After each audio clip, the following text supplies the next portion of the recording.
Hello students, welcome to talking text books leaving no child behind. मैं अक्षय मालव लेके आया हूँ आपके लिए teaching from Kota to India live. जी हाँ, जहाँ हम आपको 6 to 8 के ओलंपियाड्स के साथ साथ एनटीएससी, एनएससीजेएस और पीआरएमओ की तैयारी करवा रहे हैं। इसी के साथ साथ आपको 6 to 10 के स्कूल एग्जामिनेशन की प्रिपरेशन भी बिल्कुल यहीं पर ही करवाई जाती है, ताकि आप अपने कॉम्पिटिटिव एग्जामिनेशन के साथ साथ स्कूल एग्जामिनेशन में भी बहुत अच्छा परफॉर्म करें, वहाँ पर भी बहुत अच्छे ग्रेड्स लेकर के आए। ओके, सभी का नाम रोशन करें, अपने पेरेंट्स का, अपने टीचर्स का। और इसी काम में हमारी पूरी एक्सपर्ट टीम यहाँ पर आपके लिए लगी हुई है, ताकि वो आपको प्रॉपर नोट्स प्रोवाइड करवाए, प्रॉपर लेक्चर्स आपके लिए लेके आए। ठीक है, और इसी के साथ साथ आपकी प्रॉपर डाउट सॉल्विंग जो है अच्छी करें, यानी कि जो भी आपके डाउट्स हो सारे आपके डाउट्स क्लियर करें। ठीक है, तो आपका जॉब यहाँ पे क्या है? ठीक है, हमारा जॉब तो ये है, हमें पता है, हम कर रहे हैं। ठीक है, आपका जॉब क्या है? आपका जॉब है लेक्चर्स को अटेंड करना। ठीक है, हम लेक्चर्स किसके लिए बना रहे हैं? आपके लिए बना रहे हैं, तो आप उन्हें अटेंड नहीं करेंगे तो हमारे बनाने का कोई फायदा नहीं। ठीक है, तो आपका काम है प्रॉपर लेक्चर्स लेना, उन्हें फॉलो करना, उनसे नोट्स लेना और उनको रिवाइज कर देना। ठीक है, ये काम आपका है। तो आई होप आप लोग भी जो है यहाँ पर ये सारी चीज़ें प्रॉपरली फॉलो कर रहे हैं। ठीक है, अगर आप अभी तक हमारे साथ टेलीग्राम पर नहीं जुड़े हैं, हमारे चैनल पर नए हैं, तो फटाफट से हमें ज्वाइन कर लीजिए। टेलीग्राम पे क्या करना है, सिंपली आपको पहले गूगल प्ले स्टोर से आप टेलीग्राम ऐप डाउनलोड कीजिए। ठीक है, उसके बाद अपनी रेलेवेंट क्लास की ग्रुप लिंक को फटाफट से जाके ज्वाइन कर लीजिए for class 10th। Group link is TTB010। ठीक है, जैसे ही आप इस ग्रुप लिंक को यहाँ पर ज्वाइन अप करते हैं, आप वहाँ से हमारा TPP और सैम्पल मटेरियल एक्सेस कर पाएंगे बड़ी आसानी से। और इसके बाद आप क्या कर सकते हैं, आप जा सकते हैं हमारी वेबसाइट पर, दैट इज talkingtextbooks.in। और यहाँ पर जाने के बाद आपको क्या करना है, आपको चूज करना है comprehensive study material like foundation and olympiad for class 10th। ठीक है, जिसके अंदर आपको यहाँ पर बहुत सारी चीजें मिलने वाली है, जैसे कि comprehensive study material, recorded and live classes from TDB expert, और homework submission, biweekly quizzes and periodic test papers. ठीक है, ये सारी चीजें आपको यहाँ पर मिलेंगी अगर आप यहाँ बाय नाउ पे क्लिक करते हैं तो। ठीक है, तो ये सारी चीज़ें आपको हेल्प करने वाली है अपने एग्जाम्स में अच्छा परफॉर्म करने के लिए, क्योंकि टेस्ट लेना भी बहुत ज़रूरी होता है। ठीक है, कॉम्प्रिहेंसिव स्टडी मटेरियल में सारी चीज़ें आपको डिटेल में मिलेगी, उसमें भी आपको क्वेश्चंस मिलेंगे। ओके, और यहाँ पर हमारा पर्सनल टच मिलेगा आपको।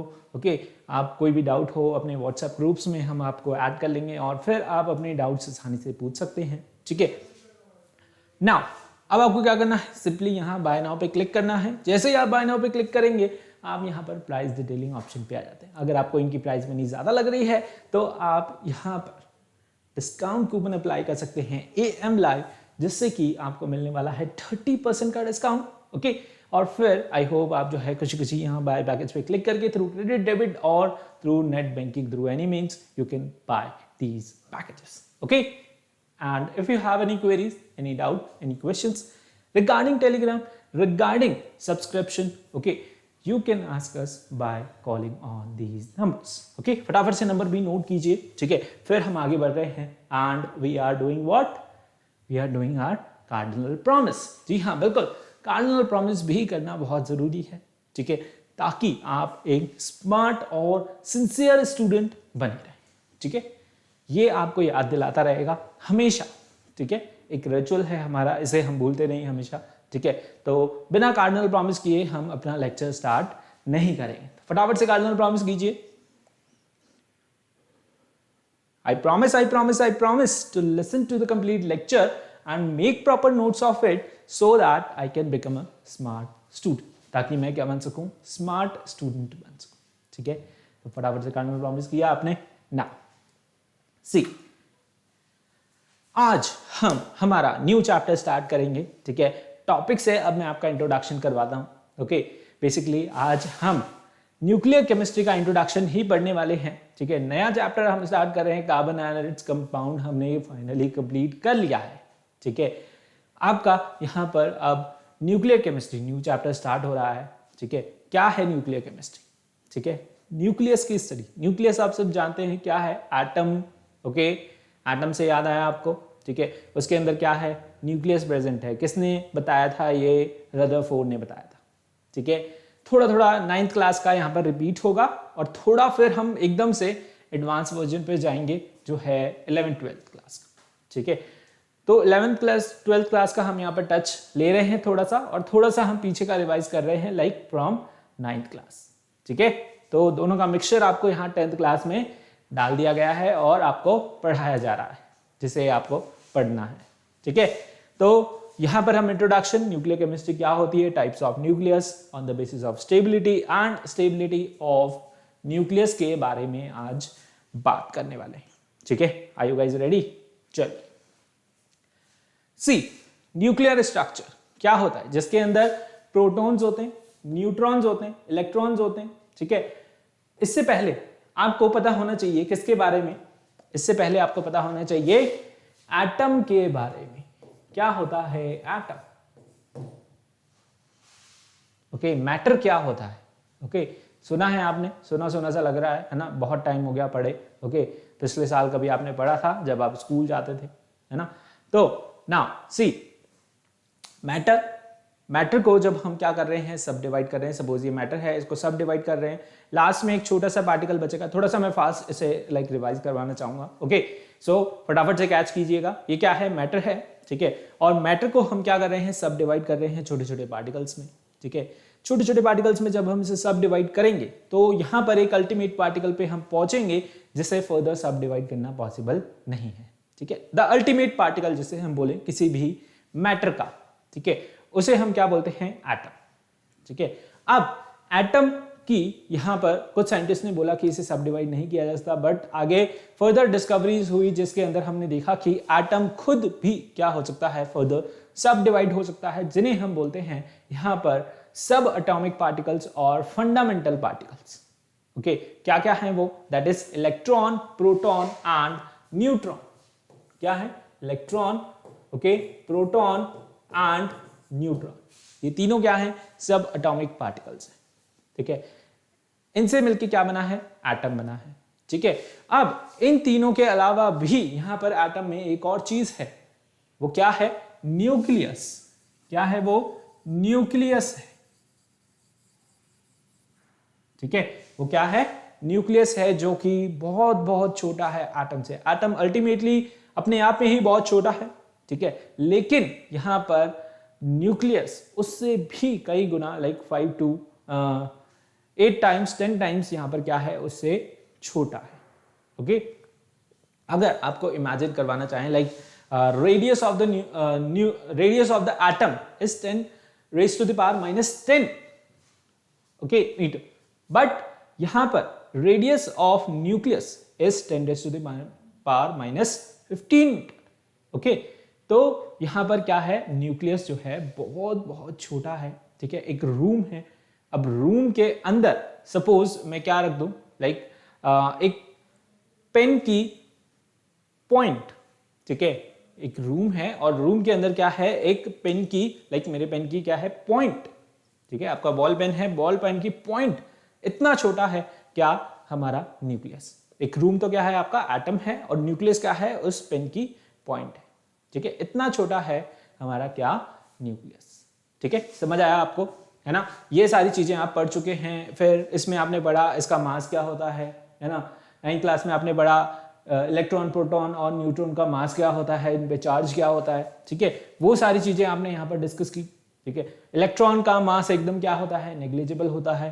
प्रोटॉन और न्यूट्रॉन का मास ऑलमोस्ट क्या होता है, इक्वल होता है। ठीक है, इलेक्ट्रॉन और प्रोटॉन का चार्ज इक्वल होता है, न्यूट्रॉन पे चार्ज नहीं होता। न्यूट्रॉन क्या होता है, एकदम न्यूट्रल होता है। ठीक है, कोई चार्ज इस पे नहीं होता। ठीक है, इसकी डिस्कवरी करी थी जे थॉमसन ने। इसको प्रोटॉन को डिस्कवर किया था यहाँ पर ई गोल्डस्टीन ने। ठीक है, न्यूट्रॉन को डिस्कवर किया था यहाँ पर जेम्स चैडविक ने। ठीक है, इनके डिस्कवरीज हुई थी, इनके एक्सपेरिमेंट्स भी हैं। ठीक है, किस तरीके से इनको हमने डिस्कवर किया। ठीक है, तो देखिए न्यूक्लियर स्ट्रक्चर जहां पे क्या होते हैं, the number of proton and neutron within the nuclei of an atom involved remain unchanged during chemical reaction। अब यहां पर न्यूक्लियर केमिस्ट्री में क्या होता है, न्यूक्लियर केमिस्ट्री बेस्ड है किस पे, सारी न्यूक्लियस पे, है ना। न्यूक्लियस के अंदर क्या क्या चीजें होती है। देखिए दो तरीके की चीजें होती है। यहां पर होता है एक इलेक्ट्रॉनिक केमिकल रिएक्शन, ठीक है, एक एटम दूसरे एटम से यहां पर कंबाइन केमिकली रिएक्ट हो रहा है, कोई कंपाउंड बना रहा है, ठीक है, वो तो होगी केमिकल रिएक्शन। ओके, यहां पर होती है न्यूक्लियर रिएक्शन जिसके अंदर प्रोटॉन और न्यूट्रॉन क्या करते हैं, चेंज होते हैं। न्यूक्लियस के अंदर प्रोटॉन और न्यूट्रॉन आपस में क्या होते हैं, चेंज होते हैं, ठीक है। And within the nuclei of an atom involve यहां पे क्या करते हैं, they remain unchange during a chemical reaction. Chemical reaction जो आपकी हो रही है normal like okay electronic chemical reaction जिसमें लाइक बॉन्ड फॉर्म हो रहे हैं, बॉन्ड में ब्रेक हो रहे हैं, बॉन्ड फॉर्म हो रहे हैं, उसके अंदर तो ये क्या रहेंगे, अनचेंज रहेंगे। बट यहां पर न्यूक्लियर रिएक्शंस के अंदर ये क्या करते हैं, कुछ ना कुछ चेंज शो करते हैं, ठीक है, जिसकी वजह से न्यूक्लियस हमारा स्टेबल और अनस्टेबल होता है, ठीक है। Now nuclear chemistry provides the basis of many useful diagnostic, ठीक है। यहां पर न्यूक्लियर केमिस्ट्री की वजह से बहुत सारे डायग्नोस्टिक्स, बहुत सारे लाइक यहां पर रिसर्चेस कहें या स्कैन्स कहें, ठीक है, यहां पर होते हैं। लाइक बहुत सारी मेडिसिन के अंदर भी यूज आती है, ठीक है, और यहां पर बहुत सारे इक्विपमेंट्स के अंदर, स्कैन्स के अंदर एक्सरेज हो गया, ठीक है, पीईटी हो गया, पॉजिट्रॉन एमिशन टोमोग्राफी, ठीक है, ये इस तरीके के कुछ स्कैन्स मेडिकल पर्पसेस के अंदर यूज आते हैं जिसके अंदर आपकी न्यूक्लियर केमिस्ट्री यूज आती है, ठीक है, बेसिकली, ठीक है। एलिमेंट्स को लिया जाता है, हैवी एलिमेंट्स को लिया जाता है, ठीक है, और फिर उनके थ्रू यहाँ पर रेज पास की जाती हैं। जैसे आपने थोड़ा बहुत पढ़ा था कि इसमें रदरफोर्ड एक्सपेरिमेंट में उन्होंने रेडियो एक्टिव एलिमेंट लिया था, ठीक है, और उसके थ्रू यहाँ पर अल्फा पार्टिकल्स जो है एमिट किए थे और अल्फा पार्टिकल पास हुए थे गोल्ड फॉइल में से, और वो उससे पास होकर के उसने क्या किया था, न्यूक्लियस की डिस्कवरी की थी, ठीक है। तो यहाँ पर ऐसा नहीं है रेडियो एक्टिव एलिमेंट्स किसी तरीके से काम नहीं आते, हैवी एलिमेंट्स होते हैं, ठीक है, इनका एटॉमिक नंबर भी ज्यादा होता है, मास भी बहुत ज्यादा होता है, ठीक है। तो ये क्या करते हैं, एमिट करते हैं क्या, alpha beta gamma particles, okay, इनमें क्या होता है, इनका एमिशन होता है बेसिकली, ठीक है। तो वो सारी चीजें हम यहाँ पर आगे डिस्कस करने वाले हैं इस चैप्टर के अंदर, ठीक है। So atoms have 3 fundamental particles, electron, proton और न्यूट्रॉन, ये हम अभी पढ़ चुके हैं, हमने देख लिया क्या होते हैं ये, ठीक है। Now protons and neutrons are present inside the nucleus. Just a minute.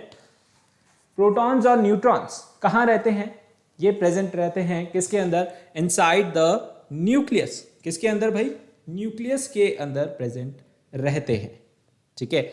और अब यहां पर एक होता है न्यूक्लियर रीजन, ठीक है, जहां पे क्या होता है, न्यूक्लियस सिचुएटेड होता है, ठीक है, यानी कि एक एटम है, सपोज ये एटम है, तो इसमें क्या है, ये तो हो गया न्यूक्लियर रीजन, ठीक है, जिसके अंदर क्या है, न्यूक्लियस प्रेजेंट है। एक है हमारा एक्स्ट्रा न्यूक्लियर रीजन, इस न्यूक्लियस के अंदर तो क्या प्रेजेंट रहते हैं, प्रोटॉन और न्यूट्रॉन प्रेजेंट रहते हैं। क्या रहते हैं, प्रोटॉन और न्यूट्रॉन प्रेजेंट रहते हैं। बट जो एक्स्ट्रा न्यूक्लियर रीजन है उसमें ये क्या है, इलेक्ट्रॉन जो है रिवॉल्व करते रहते हैं। भाई atom consist of fundamental particle, electron, proton और न्यूट्रॉन, ठीक है, और प्रोटॉन और न्यूट्रॉन प्रेजेंट रहते हैं इनसाइड द न्यूक्लियस, ठीक है, and in the extra nuclear region electrons are present, okay, electrons are present in extra nuclear region, okay. Changes occur in the nucleus which are a source of tremendous energy are called nuclear reaction. एक होती है normal आपकी, है ना, electronic chemical reaction, okay, और यहां पर है एक आपकी न्यूक्लियर रिएक्शंस, ठीक है। न्यूक्लियर रिएक्शन के अंदर क्या होता है, यहां पर चेंजेस आते हैं किसके अंदर, न्यूक्लियस के अंदर, बेसिकली प्रोटॉन और न्यूट्रॉन के अंदर, ठीक है, जिसकी वजह से यहां पर क्या होता है, न्यूक्लियर रिएक्शंस होती है, ओके, क्या होती है, यहां पर न्यूक्लियर रिएक्शन होती है। Changes occur in the nucleus which are the source of tremendous energy, ठीक है, यहां पर प्रोटॉन्स और न्यूट्रॉन क्या है, सोर्स है ऑफ ट्रेमेंडस एनर्जी, और इनके अंदर चेंजेस आने की वजह से यहां पे क्या होता है, न्यूक्लियर रिएक्शन होती है। तो अब आप डेफिनेशन यहां पे लिख सकते हैं, the branch of science which deals with the study of atomic nucleus and nuclear changes। एक ब्रांच किसकी, साइंस की जिसके अंदर क्या होता है, एटॉमिक न्यूक्लियस की स्टडी होती है, सिर्फ और सिर्फ न्यूक्लियस की स्टडी होती है, और साथ ही साथ यहाँ पर न्यूक्लियर चेंजेस के बारे में बात की जाती है, उसे हम क्या बोलते हैं, we call it what, nuclear chemistry. क्या बोलते हैं, न्यूक्लियर केमिस्ट्री। समझ आया आपको क्या है न्यूक्लियर केमिस्ट्री? किसकी बात करेंगे हम यहाँ पर, एटम के न्यूक्लियस की बात करेंगे। न्यूक्लियस में क्या होते हैं, प्रोटॉन और न्यूट्रॉन प्रेजेंट होते हैं, ठीक है। इलेक्ट्रॉन क्या कर रहे हैं, इलेक्ट्रॉन रिवॉल्व कर रहे हैं व्हाट, यहाँ पर outside the nucleus in the extra nuclear reason, ठीक है। एक्स्ट्रा न्यूक्लियर रीजन में क्या कर रहे हैं, वो रेगुलरली रिवॉल्व कर रहे हैं, ठीक है। Nucleus term was first introduced by what, whom, Rutherford, है ना। अर्नेस्ट रदरफोर्ड यहाँ पर साइंटिस्ट थे जिन्होंने अपना अल्फा स्कैटरिंग एक्सपेरिमेंट किया था, और उसके बेसिस पे उन्होंने क्या किया था, यहाँ पर न्यूक्लियस की डिस्कवरी की थी, ठीक है। बहुत सारे पॉइंट हैं, अच्छे से डिटेल में रिवाइज करना हो तो एक बार 9th क्लास की बुक उठा करके आप उसे पढ़ सकते हैं, रिवाइज कर सकते हैं, okay. It is defined as the central part of an atom, okay, which contain all the protons and neutrons, जिनको कलेक्टिवली हम क्या बोलते हैं, न्यूक्लियॉन्स भी बोलते हैं। प्रोटॉन और न्यूट्रॉन को कलेक्टिवली हम न्यूक्लियॉन्स भी बोलते हैं, ठीक है। तो they are collectively called what, nucleons, ठीक है। यहां पर सेंटर पार्ट में सिचुएटेड होता है आपका क्या, न्यूक्लियस, और जिसके अंदर प्रेजेंट होते हैं प्रोटॉन और न्यूट्रॉन, ठीक है। समझ आया। अब ये एक छोटा सा आपके पास यहाँ पर क्या है, एक्सप्रेशन है, इसे आगे आप हायर क्लासेस में डिराइव्ड फॉर्म में भी देखेंगे, ठीक है। बेसिकली यहाँ पर क्या है, this is the radius of the nucleus, and the radius of the nucleus is directly proportional, okay, what radius, है ना, लिख देते हैं, radius is directly proportional to what, atomic mass, basically mass number, ठीक है। डायरेक्टली प्रोपोर्शनल है किसके, mass number के, ठीक है। अब रेडियस कहां से निकला, इसका रेडियस निकला यहाँ पर shape of nucleus. Shape of nucleus हम कैसे लेंगे, एटम को हम स्फेरिकल कंसीडर करते हैं, और न्यूक्लियस को भी हम इसी तरीके से क्या कंसीडर करते हैं, स्फेरिकल कंसीडर करते हैं, ठीक है। इसकी वॉल्यूम क्या होगी, स्फेयर की 4/3 पाई आर क्यूब, ठीक है। तो यहां पर हम क्या लेंगे, लाइक 4/3 पाई क्या है, कांस्टेंट, ठीक है, सेम रहने वाला है, बट यहां पर हम क्या लें, हमने लिया यहां पर R cube directly proportional to A, ठीक है। अब यहां पर अगर हम ये एक्सप्रेशन चेंज करें, like this is directly proportional to A की पावर 1/3, ठीक है, ऐसे लिख सकता हूं मैं इसको, है ना। अब यहां पर अगर मैं ये कांस्टेंट साइन हटाता हूं, okay, I will be writing equal to R nought A की पावर 1/3, ठीक है। थोड़ा सा हम इसे रब कर देते हैं, है ना, इस चीज को, ठीक है। Let me right it correctly for you. R is equals to R nought A की पावर 1/3, ठीक है। मैं इसे ऐसे लिख सकता हूं, R नॉट क्या है यहाँ पर, R नॉट है आपका रदरफोर्ड कांस्टेंट, एंड Rn जो कि यहाँ पर मैंने कैपिटल R लिया है, ये क्या है, रेडियस ऑफ न्यूक्लियस, क्या है ये, radius of nucleus, okay. Density of nucleus is 10⁻⁴ 17 kg/m³, ठीक है। ए क्या है हमारा, ए यहाँ पर मास नंबर है, ठीक है। तो ये आप एक्सप्रेशन यहां पर थोड़ा सा याद रखें, okay. R is equal to R nought A की पावर 1/3, और इसके बाद इसके अंदर हम क्या करेंगे, छोटी सी वैल्यू भी पुट करते हैं, ओके। R नॉट की वैल्यू यहां पर क्या है, R नॉट की वैल्यू आपको यहां पर गिवन है, ठीक है। ये वैल्यू आप पुट कर सकते हैं 1.2 × 10⁻⁻15 मीटर, ये क्या है, R नॉट की वैल्यू है, किसकी वैल्यू है, R नॉट की, ठीक है। समझ आया, लिख सकते हैं आप। तो ये था हमारा बेसिक इंट्रोडक्शन, किसके बारे में, एटम के बारे में, न्यूक्लियर केमिस्ट्री के बारे में, क्या होती है न्यूक्लियर केमिस्ट्री, ओके। एटम क्या होता है, atom consist of fundamental particle, proton, neutron, electron, ठीक है। प्रोटॉन और न्यूट्रॉन प्रेजेंट रहते हैं कहां पर, इनसाइड द न्यूक्लियस, ठीक है, और इलेक्ट्रॉन प्रेजेंट रहते हैं outside the nucleus in the extra nuclear reason, ठीक है। अब इसकी इन सारी चीज़ों की स्टडी को, ठीक है, बेसिकली एटॉमिक न्यूक्लियस की स्टडी को हम बोलते हैं न्यूक्लियर केमिस्ट्री, ठीक है। इनके अंदर जो रिएक्शंस होती हैं due to change in neutron and proton, उसे हम बोलते हैं व्हाट, न्यूक्लियर रिएक्शंस, ओके। यहाँ पर न्यूक्लियस की डिस्कवरी की थी किसने, रदरफोर्ड ने, और यहाँ पर उससे रिलेटेड यहाँ पर क्या है उसका एक्सप्रेशन, ठीक है, रेडियस ऑफ न्यूक्लियस। ठीक है, समझ आया? आगे बढ़े ना। टाइप्स ऑफ न्यूक्लियस, ठीक है, टाइप्स ऑफ न्यूक्लियस पढ़ेंगे हम on the basis of Z and N values.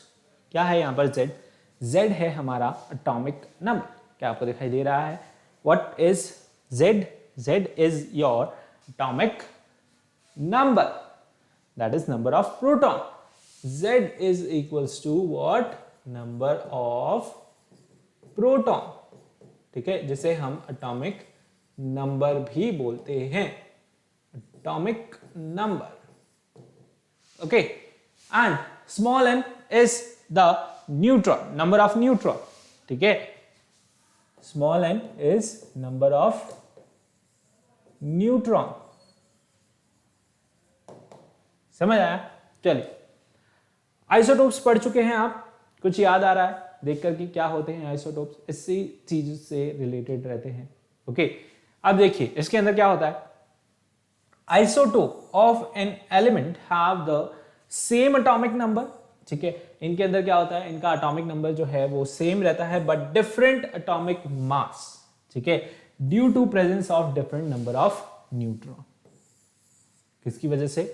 Neutron different present होने की वजह से यहां पर इनका मास क्या हो जाता है, चेंज हो जाता है, बट एटॉमिक नंबर क्या रहता है, सेम रहता है। कुछ एग्जाम्पल हैं, बेस्ट एग्जाम्पल है क्या, हाइड्रोजन। ठीक है, हाइड्रोजन के यहाँ पर आपको 3 आइसोटोप देखने को मिलेंगे, यहाँ पर सोडियम के भी आपको 3 आइसोटोप देखने को मिलेंगे। ठीक है, हाइड्रोजन का फर्स्ट है यहाँ पर व्हाट, प्रोटियम, ड्यूटेरियम और ट्रिटियम। ठीक है, एटॉमिक नंबर क्या है, 1 है, यानी कि Z इक्वल्स टू क्या है, 1 है। क्या है Z? Z रहेगा हमेशा same, that is number of proton. क्या है सभी में, तीनों में 1 1। Okay, but the number of neutron is different. Number of neutron n क्या है, फर्स्ट में 1 है, सेकेंड में 2 है और थर्ड में 3 है। बेसिकली यहां पर अगर मैं बात करूं किसकी, यहां पर लाइक मास, इसकी बात हो रही है किसकी, एटॉमिक मास की। ठीक है, तो पहले में यहां पर लाइक क्या है, सिर्फ और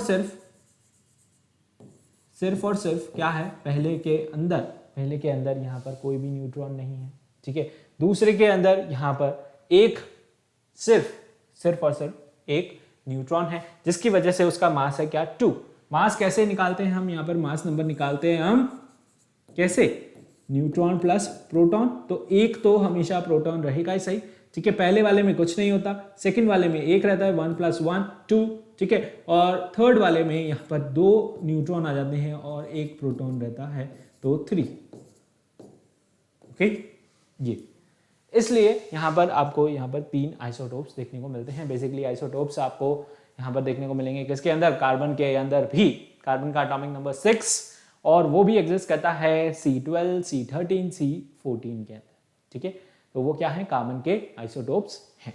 ठीक है, इसी तरीके से सोडियम के आइसोटोप्स हैं, इसी तरीके से। ठीक है, तो आइसोटोप्स बहुत सिंपल है। ठीक है, आप पहले भी पढ़ चुके हैं आइसोटोप्स क्या होते हैं। ठीक है, आइसोबार्स की तरफ आते हैं। आइसोबार्स क्या होते हैं, isobars the atoms of different element with different atomic number but same mass number are called isobars. ठीक है, यहां पर क्या बोलते हैं इन्हें, ऐसे स्पीशीज, ऐसे एटम्स जिसके अंदर क्या होता है, एलिमेंट्स डिफरेंट होते हैं। ठीक है, एटॉमिक नंबर डिफरेंट होगा बट इनका मास नंबर डिफरेंट होगा, जस्ट अपोजिट ऑफ आइसोटोप्स। ठीक है, आइसोटोप में क्या था, एलिमेंट सेम था, बस मास नंबर डिफरेंट था। ठीक है, बट यहां पर मास नंबर क्या है, सेम है, बट एटम ही यहां पर क्या है, डिफरेंट। ठीक है, मास नंबर क्या निकल के आ रहा है, यहां पर सेम निकल के आ रहा है। अच्छा, ये जो एक्सप्रेशन लिखा हुआ है ये आप जानते हैं क्या होता है। ठीक है, ये एक्सप्रेशन यहां पर x हम अगर लें, what, x is your element, है ना, तो यहां पर हम लिखते हैं z और यहां पर हम लिखते हैं a। सो ये क्या है, व्हाट इज दिस, x हमारा कोई एलिमेंट, नीचे लिखते हैं उसका एटॉमिक नंबर और ऊपर लिखते हैं उसका mass number. Okay, Z is your atomic number and A is your mass number। क्या है, मास नंबर। मास नंबर कैसे निकालते हैं, न्यूट्रॉन और प्रोटॉन को प्लस करके। क्या करके? न्यूट्रॉन और प्रोटॉन को प्लस करके, यानी sum of neutron and proton is known as your mass number. ठीक है, ये इतना सा समझ आया? स्टार्टिंग में थोड़ा सा बताने से हम भूले इसे, ठीक है, बट अभी देख ले। ठीक है, तो ये ऊपर नीचे कैसे लिखा हुआ है अगर ये भी नहीं पता तो अभी देख ले। ये क्या है? एलिमेंट नीचे लिखते हैं, यानी सबस्क्रिप्ट में, राइट में, लेफ्ट में सबस्क्रिप्ट में हम लिखते हैं क्या? यहां पर उसका एटॉमिक नंबर। सुपरस्क्रिप्ट में यानी ऊपर लिखते हैं हम उसका क्या? मास नंबर। ठीक है, समझ आया? चलिए, तो आइसोटोप्स समझ आ गए आपको। ठीक है, आइसोबार्स भी समझ आ गए। आइसोबार्स के एग्जांपल देखिए, यहां पर एटम्स क्या हैं? डिफरेंट हैं, कार्बन एंड नाइट्रोजन, बट इनके अंदर मास नंबर क्या है? डिफरेंट। एटॉमिक नंबर क्या है? डिफरेंट। सॉरी, मास नंबर क्या है? सेम। ठीक है, carbon atomic number 6, nitrogen atomic number 7, ठीक है, बट मास नंबर क्या है? 14। इसका मास नंबर भी क्या है? 14, यानी कि उसका हमने आइसोटोप ले लिया और यहां पर एलिमेंट ले लिया। ठीक है, तो इस तरीके से यहां पर क्या निकालते हैं हम? आइसोबार्स निकालते हैं। ठीक है, कैल्शियम और यहां पर आर्गन दोनों ही क्या है? आपस में आइसोबार्स है। ठीक है, कार्बन नाइट्रोजन आपस में क्या है? आइसोबार्स है। ठीक है, इसी तरीके से और भी एग्जांपल्स हैं यहां पर। ओके, आइसोटोन्स, थर्ड हमारे पास कैटेगरी निकल के आती है यहां पर किसकी? आइसोटोन्स की। ठीक है, आइसोटोन्स में भी defined as the atoms of different element containing the same number of neutron। देखिए, आइसो का मतलब होता है सेम। ठीक है, आइसो मतलब सेम, तो इसमें सेम क्या है? इसमें सेम है इनका एटॉमिक नंबर। आइसोटोप्स में क्या है? सेम है एटॉमिक नंबर। आइसोबार्स, बार्स में क्या सेम है? Atomic mass. Okay, and isotones में क्या सेम है? आइसोटोन्स में सेम है नंबर ऑफ न्यूट्रॉन्स। तो ऐसे एटम्स जिनके अंदर नंबर ऑफ न्यूट्रॉन्स क्या रहे? सेम रहे, बट वो आपस में क्या है? यहां पर डिफरेंट एलिमेंट। सेम क्या है? हमें सेम वाली चीज पर ध्यान रखनी है। Basically it contains same number of neutron. Okay, number of neutrons यहां पर क्या है? दोनों में सेम है। कैसे निकालोगे नंबर ऑफ न्यूट्रॉन्स? हम निकालते हैं यहां पर small n is equals to basically a minus z। Okay, number of neutrons ऐसे निकल जाते हैं, यानी कि मास नंबर, मास कितना है? 13 माइनस 6 कितना हो गया? 13 माइनस 6 कितना हो गया? यहां पर 4 प्लस 3 7। ओके, और यहां पर नाइट्रोजन के केस में निकालें 14 माइनस 7 इज इक्वल टू 7। तो यहां पर भी 7 और नाइट्रोजन के केस में भी 7। क्या है ये? 7 न्यूट्रॉन, नंबर ऑफ न्यूट्रॉन है। ठीक है, हाइड्रोजन और हीलियम के केस में देख लें, यहां पर क्या निकल के आ रहा है? नंबर ऑफ न्यूट्रॉन सेम निकल के आ रहे हैं क्या? 2। ठीक है, तो ये दोनों भी एक दूसरे क्या है? आइसोटोन्स है। क्या है? आइसोटोन्स। ठीक है, अंडरस्टूड? Isotopes, isobars, isotones. आगे और 3 चीजें आने वाली हैं, पहले इन्हें नोट कीजिए, फटाफट से नोट करें। क्या होते हैं? आइसोटोप्स, आइसोबार्स और आइसोटोन्स। ठीक है, थोड़ा सा हौच पौच हो गया है, बट हम फटाफट से बढ़ते हैं आगे। ओके,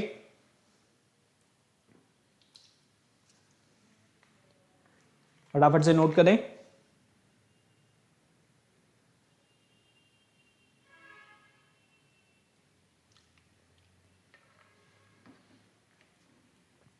किया? आगे बढ़े, चल।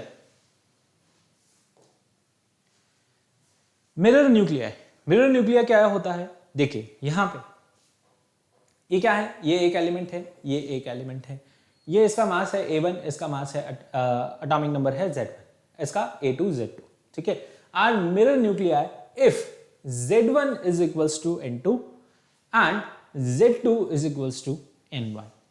ये दोनों मिरर न्यूक्लियाई होंगे एक दूसरे के, जब यहां पर क्या होगा? Z1 होगा इक्वल्स टू क्या? N2 और Z2 होगा इज इक्वल्स टू N1। ठीक है, कैसे? हम यहां पर लेंगे Z is equals to A1 minus N1 is equals to N2। N2 को हम यहां पर लाइक ले रहे हैं, डिफाइन कर रहे हैं। ठीक है, और Z2 को हम यहां पर इस तरीके से डिफाइन कर रहे हैं। ठीक है, ठीक है, ये हो गया हमारा N2 N1। ओके, अब यहां पर देखें from the equation 1 N1 is equals to A1 minus N2। ठीक है, by putting the value of N1 in equation 2, यानी N1 की वैल्यू हम अगर यहाँ पर पुट करें तो हमारे पास निकल के आता है A1 is equals to A2। क्या निकल के आएगा? A1 is equals to A2। Okay, यहाँ पर इक्वेशन 2 के अंदर हम पुट कर रहे हैं किसकी वैल्यू? N1 की वैल्यू। ठीक है, तो हमारे पास एक्सप्रेशन निकल के आएगा A1 is equals to A2। So these are defined as those isobars, हैं तो आइसोबार्स ही। ठीक है, यानी कि मास नंबर क्या है? Same. A1 is equals to A2 आ गया, मास नंबर क्या आ गया? सेम आ गया, बट यहां पर क्या है? एटॉमिक नंबर डिफरेंट है, न्यूट्रॉन्स डिफरेंट है, in which the Z and N values are interchange। बस Z और N की वैल्यू क्या हो गई है? आपस में इंटरचेंज हो चुकी है। ठीक है, यहां पर देखें हाइड्रोजन और हीलियम के केस में देखें, यहां पे क्या हो रहा है? दोनों का मास नंबर क्या है? सेम है, A1 is equals to A2 है, बट यहां पर Z1 और Z2 क्या है? डिफरेंट है। Z1 और Z2 क्या है? डिफरेंट है। ये एक ऐसे आइसोबार्स हैं जिसके अंदर यहां पर वैल्यूज क्या हो चुकी हैं? इंटरचेंज हो चुकी है, Z की और साथ ही साथ यहां पर N की। न्यूट्रॉन्स की वैल्यू यहां पर चेंज हो चुकी है। ठीक है, तो यहां पर एटॉमिक नंबर की जगह हमने क्या ले लिया? N ले लिया, नंबर ऑफ न्यूट्रॉन्स ले ली। ठीक है, न्यूट्रॉन्स ले लिए हमने किसकी जगह? यहां पर किसकी जगह? यहां पर एटॉमिक नंबर की जगह। ठीक है, तो ये क्या हो गए? एक दूसरे के बेसिकली मिरर न्यूक्लियाई हो गए। ठीक है, आइसोडाइपोल्स क्या होते हैं? यहां पर atoms having same difference of neutron and proton. Same difference of neutron and proton किसके बीच में? दोनों के बीच में। ठीक है, सपोज अगर हम यूरेनियम और थोरियम की बात करें तो ये दोनों क्या हैं? एक दूसरे के आइसोडाइपोल्स हैं। कैसे?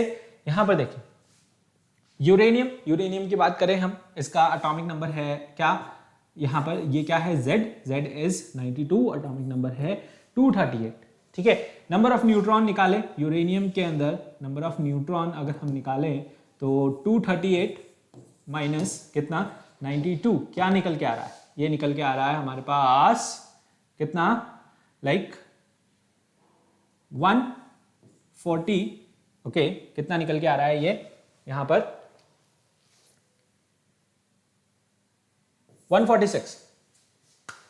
ओके, 146 है। ठीक है, थोरियम का अगर हम निकालें, ठीक है, थोरियम के अंदर हम नंबर ऑफ न्यूट्रॉन निकालें तो 234 माइनस क्या करने वाले हैं? 90, कितना आएगा? 144। ठीक है, कितना आ रहा है? 144 निकल के आ रहा है। ठीक है, सही है? हाँ सही है। ठीक है, तो देखिए यहां पर अब अगर ये बोल रहा है there is same difference of neutron and proton. ठीक है, सेम डिफरेंस क्या होगा? किसका? न्यूट्रॉन का और प्रोटॉन का। ठीक है, तो अगर हम इसमें से डिफरेंस निकालते हैं किसका? न्यूट्रॉन और प्रोटॉन का। प्रोटॉन क्या है? Z is equals to P।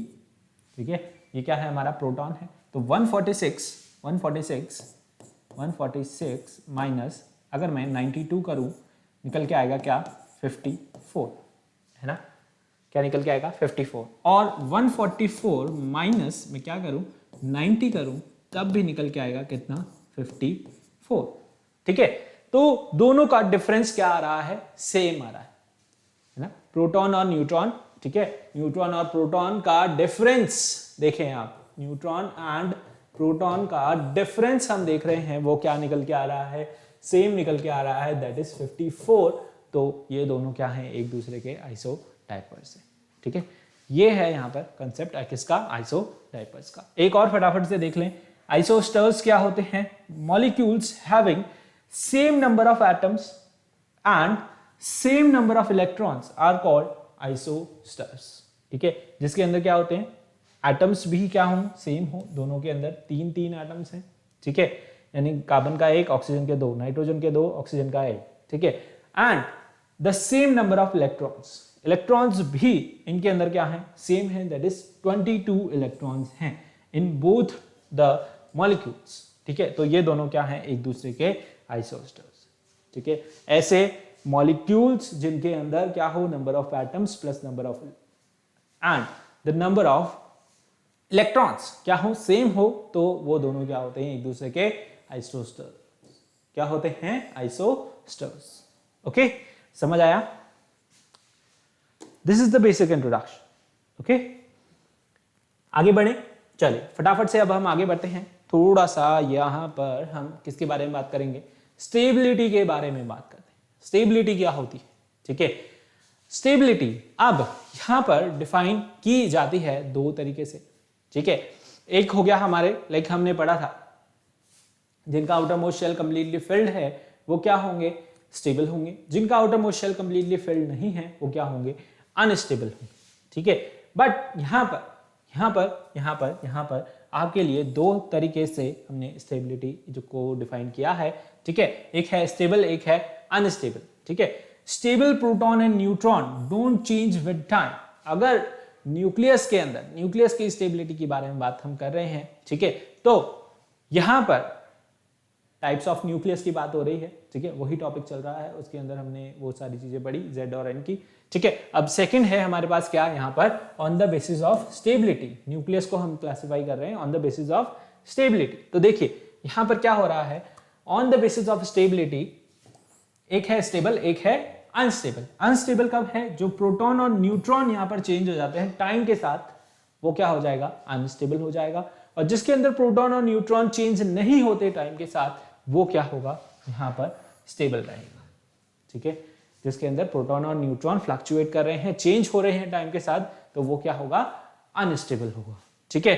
तो स्टेबल और अनस्टेबल का केस क्या है, यहाँ पर देखिए, stable nuclei those nuclei which are permanent and their proton and neutron content remain unchanged forever, ठीक है। इनका प्रोटॉन और न्यूट्रॉन कंटेंट क्या है, it remains unchanged forever, like they can be changed only under severe condition of bombardment by external radiation। तभी इनका जो है यहाँ पर न्यूक्लियस चेंज होगा, यानी कि प्रोटॉन और न्यूट्रॉन कंटेंट चेंज होगा। बट अगर प्रोटॉन और न्यूट्रॉन कंटेंट यहां पर क्या है, परमानेंट है, इफ इट रिमेन्स अनचेंज, तो हम बोलेंगे वो न्यूक्लियस क्या है, स्टेबल है, वो न्यूक्लियस क्या है, स्टेबल है, ठीक है। For atomic number less than 20 यहां पर क्या रहता है, स्टेबल रहता है, क्योंकि वो क्या है, छोटे, like they have less size, ठीक है, और उनका एटॉमिक नंबर भी क्या है, कम है, number of neutrons, number of protons क्या है, कम है, तो वो हमारे एटम्स बेसिकली क्या है, स्टेबल रहते हैं, ठीक है। On the other hand unstable कौन से होंगे, those nuclei in which number of proton and neutrons changes with time. उनके अंदर नंबर ऑफ प्रोटॉन और न्यूट्रॉन क्या होते रहते हैं, यहाँ पर फ्लक्चुएट होते रहते हैं, बेसिकली चेंज होते रहते हैं। अब आप सोचोगे कि प्रोटॉन और न्यूट्रॉन फ्लक्चुएट हो गए तो एटॉमिक नंबर चेंज हो जाएगा, ऐसा नहीं, ठीक है। बेसिकली यहाँ पर नंबर ऑफ न्यूट्रॉन क्या है, बहुत ज्यादा है। आगे अगर आप देखें यूरेनियम की तरफ, यूरेनियम का अगर हम एग्जांपल लें, अभी हमने देखा एटॉमिक नंबर तो क्या है यहाँ पर यूरेनियम का 92 और मास नंबर क्या है 238। ये किसकी वजह से है भाई, एटॉमिक नंबर तो कितने हैं यहाँ पर, ओनली 92, यानी प्रोटॉन तो कितने हैं 92, बट न्यूट्रॉन कितने निकल के आए, न्यूट्रॉन निकल के आए 146। तो नंबर ऑफ न्यूट्रॉन देखिए आप कितने ज्यादा है, ठीक है, जो कि ऐड ऑन कर रहे हैं उसका मास। ओके, तो यहां पर इसका न्यूक्लियस देखिए कितना हैवी है। ओके, तो ये क्या है, यहाँ पर अनस्टेबल है। छोटे आप एटम्स के साथ जाए यहाँ पर जिनका एटॉमिक नंबर कम होता है, ठीक है, कैल्शियम तक। ओके, तो वहां पर आप देखेंगे कि एटॉमिक नंबर कम है, नंबर ऑफ न्यूट्रॉन भी ऑलमोस्ट जो है क्या है, कम है, तो न्यूक्लियस क्या है, स्टेबल है, ठीक है। अब इसी बेसिस पे हम यहाँ पर बात करेंगे किसके बारे में, स्टेबिलिटी के बारे में। ओके, डिटेल में हम यहाँ पर डिस्कस करने वाले हैं किसको, स्टेबिलिटी को, कि यहाँ पर stability of the nucleus can be explained by the following two factors. एक है हमारे pass on the basis of N/P ratio, ठीक है, N/P रेशो से हम इसे एक्सप्लेन कर सकते हैं। इसे हम like will cover it in our next lecture. थोड़ा सा लंबा टॉपिक है, अगर एक साथ पढ़ेंगे तो बहुत अच्छे से समझ आएगा, ठीक है। अगर हम लाइक टुकड़ों में पढ़ते हैं तो थोड़ा सा आपको इसके आउट हो सकता है, कंफ्यूजिंग हो सकता है आपके लिए, ठीक है। तो will take it in our next lecture, ठीक है। बेसिकली यहां पर स्टेबिलिटी से ओके हमें यहां पर पता चलता है किसके बारे में, रेडियो एक्टिविटी के बारे में। किसके बारे में, रेडियो एक्टिविटी क्या होती है, ठीक है। यहां पर जो न्यूक्लियस स्टेबिलिटी अचीव कर लेता है, ठीक है, वो तो like it is normal, okay. और जो अनस्टेबल है, ठीक है, वो क्या हो कहलाया जाएगा, रेडियो एक्टिव। जो अनस्टेबल है वो यहां पर एमिट करेगा किसे, पार्टिकल्स को, ठीक है, रेडिएशंस यहां पर क्या करेगा, बेसिकली एमिट करेगा, और उसी से इसी प्रॉपर्टी को हम बोलते हैं क्या, रेडियो एक्टिविटी, ठीक है। रेडियो एक्टिविटी भी आगे आने वाली है, ठीक है। लाइक रेडियो एक्टिव एलिमेंट, जैसे हमने बोला अल्फा पार्टिकल क्या कर रहे हैं, एमिट कर रहे हैं, ठीक है। तो पीरियोडिक टेबल में जो एफ ब्लॉक एलिमेंट है उन्हें हम बढ़ते रही है, उन्हें हम सोचते हैं कि ये सब क्या है, आपके रेडियो एक्टिव एलिमेंट्स, ठीक है। तो 83 से ज्यादा जो भी हमारे यहाँ पर एलिमेंट आते हैं, एटॉमिक नंबर 83 बिस्मथ होता है, ठीक है। उसके बाद से जो भी एलिमेंट्स आते हैं वो सब क्या है, हमारे रेडियो एक्टिव एलिमेंट्स हैं, ठीक है। चलिए आगे देखें, और फिर यहाँ पर आएगा on the basis of nature of proton and neutron and the magic number, ठीक है। मैजिक नंबर को भी हम यहाँ पर आगे फर्दर डिस्कस करेंगे, ठीक है। तो आज के लेक्चर में इतना ही, okay. Will discuss the further part in our next lecture, okay. तो तब तक के लिए आपको क्या करना है, इस पार्ट को रिवाइज करें, थोड़ा सा 9th का पार्ट 9th की बुक खोल करके उसे भी रिवाइज करने की कोशिश करें, ठीक है। चीज़ें रिकॉल होगी आपको और आसान रहेगा आपके लिए आगे का चैप्टर, ठीक है। तो अब लाइक करें, शेयर करें और सब्सक्राइब करें चैनल को। Please press the bell icon also to get the timely notification, and see you guys in the next lecture. Till then, take care. Bye bye. Have a nice day.